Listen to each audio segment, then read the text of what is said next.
Dans un petit village proche de la Garonne, tout semblait figé des gens jusqu'au clocher.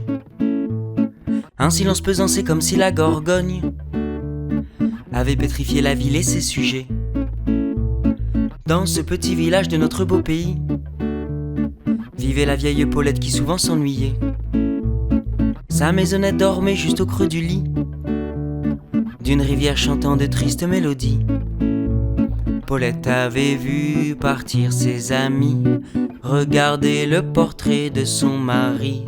Quand t'étais là, je me sentais moins seule, pensait-elle à l'ombre de son tilleul.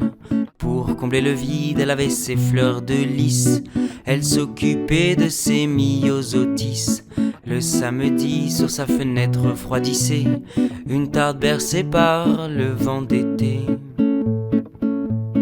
Dans un petit village proche de la Garonne, tout semblait figé des gens jusqu'au clocher. Un silence pesant, c'est comme si la Gorgogne avait pétrifié la ville et ses sujets.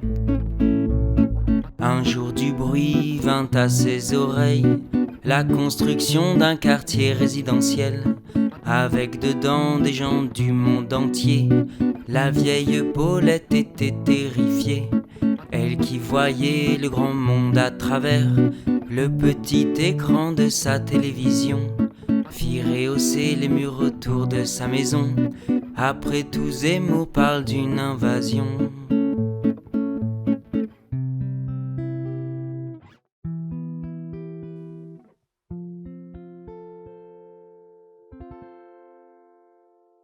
Du jour au lendemain, le village s'anima. On entendait dans la rue des mômes s'amuser.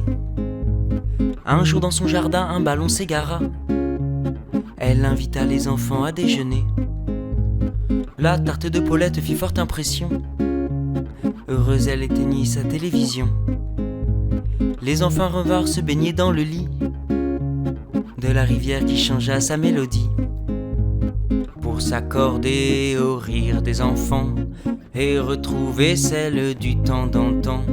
L'air taciturne de la solitude fut remplacé par celui de la quiétude. Depuis chaque samedi, les gamins revenaient s'amuser et venir tenir compagnie à la vieille dame qui avait retrouvé, semblerait-il, 10 ans de sa vie.